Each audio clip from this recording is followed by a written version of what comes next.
Okay, if you can't be a pine on the top of a hill, be a scrub in the valley. But be the best little scrub by the side of the rill. Be a bush if you can't be a tree. If you can't be a bush, then be a blade of grass in some highway happier make. If you can't be a pickerel, then just be a perch, but be the liveliest perch in the lake. You see, we can't all be captains. There has got to be crew. There's something for all of us here. There's big jobs to do, small jobs to do, but the thing we must do is the near. If you can't be a highway, then just be a trail. If you can't be the sun, be a star. It really doesn't matter whether you're big or you're small, just be the best of whatever you are.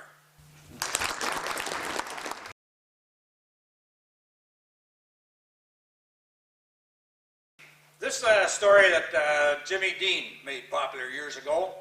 You'll probably remember it. Every morning at the mine you could see him arrive. He stood 6'6", weighed 245.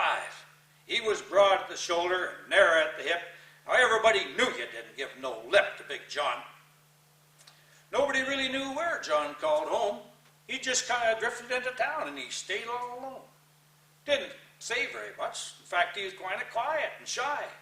And if you spoke at all, you just said hi to Big John. Somebody said he'd come from New Orleans, where he'd gotten into a fight over the Cajun Queen, and a crashing blow from a huge right hand that sent Louisiana feller to the promised land, Big John. But then came that day at the bottom of the mine. Timbers were cracking. Grown men started crying. Miners got to praying. Hearts were beating fast. Everybody figured they'd breathe their last. That is, except John. Well, through the smoke and the dust of that man-made hell walked a giant of a man that all the miners knew well. He grabbed a sagging timber and let out with a groan. And like a giant old oak tree, he just stood there alone. Then with all of his strength, he gave another mighty shove. And a miner yelled, "Hey, look, there's a light up above, and 20 men scrambled from that would-be grave. Now there's only one left down there to save, and that's old John." Well, they all grabbed jacks and timbers, and they started back down, then, whoo! There, all this smoke came rumbling up out of the ground.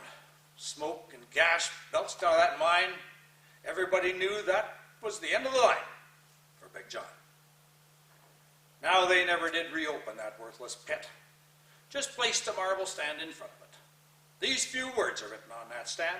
At the bottom of this mine lies one huge man, Big John.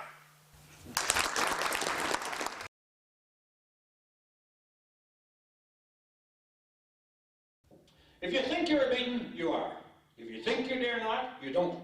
If you like to win but think you can't, it's almost certain you won't. If you think you'll lose, you've lost. For out in the world we find that success begins with a person's will. You see, it's all in your state of mind. If you think you are outclassed, you are. You have got to think high to rise. You've got to be sure of yourself before you can ever win a prize. See, life's battles don't always go to the stronger or faster man.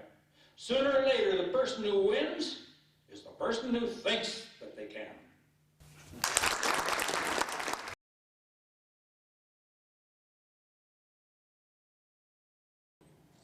It was suggested to me, or given to me, by a young girl at a ripen camp a few years ago, who was reading about the tough times they had back in the 30s out on the prairies. And she asked if I would read this to the camp. And this was the way the story went.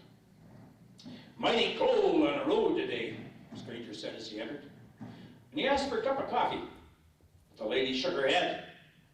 He offered all he had, was just a little pencil. But they had this hard, fast rule, cash only.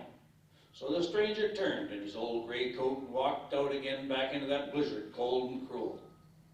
Well, soon the family went to call the man back, but he was now gone from sight. But the words of that stranger troubled that family all through that cold and bitter winter's night. Well, the papers on the morrow told of a man who had been found dead. He hadn't eaten in many days, was what the coroner's verdict read. Now, no one leaves there empty. Who enters but who cannot pay? For the words of that stranger still ring in that family's ears. Mighty cold on the road today.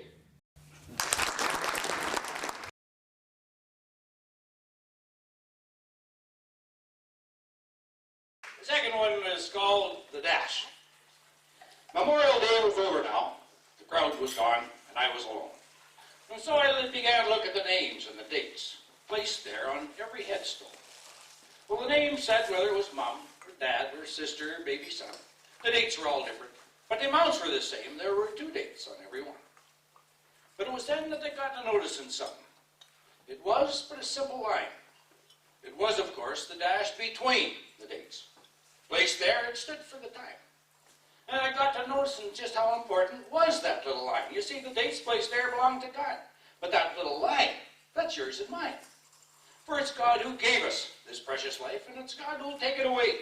But the line between, he gives that to us. We can do with it just whatever we may. Now, we know he's written the first date down of each and every one.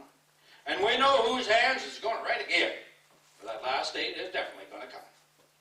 Now, we know he'll write that last date down, and all too soon for some, we know. But on the dash between our dates, I sure hope he can write. Well done.